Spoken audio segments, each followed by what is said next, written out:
school, I was diagnosed with PCOS. With thousands of cysts on my ovaries, it was the worst case this well-known OB-GYN in Houston had ever seen. I was given birth control and told I wouldn't be able to have children without intervention and just to come back when I was ready to conceive. In college, I suffered chronic, mysterious pain from head to toe, but it primarily affected my neck and back.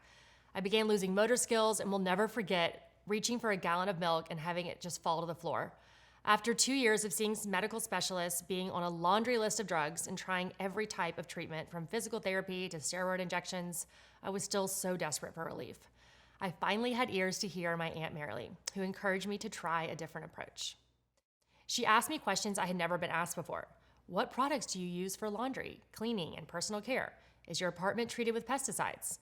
What are you eating? Can you give me a diet diary? First I thought, what does this have to do with my pain? But as she began educating me, I was fascinated, and it just made sense. And then when I noticed improvements after just a few weeks of changing my diet and products, I became so convinced. So much so that my best friend Kelly and I pitched to Marilee the idea of going to live with her for the summer after graduation. 2 months at Marilee's, eating only real food, using safe products, and staying in a home completely free of products with harmful chemicals transformed my life. I was free of pain, and it felt like I was myself for the first time in years. A few years later, my husband proposed and we decided to have my ovaries checked. My doctor came rushing into the room in disbelief at my scans. Nearly all of the ovarian cysts had disappeared. He wanted to know what I had done and then asked me to speak to his clinic about my lifestyle changes. I was able to get pregnant without any medical assistance and today have 3 little girls.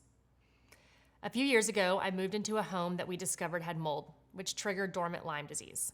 While I'm still on a healing journey, my healthcare providers are always astounded by my energy and overall capacity when looking at my test results. They've told me they have no doubt that if it wasn't for my lifestyle choices, including living in a home completely free of harmful products, I would be in a very different place.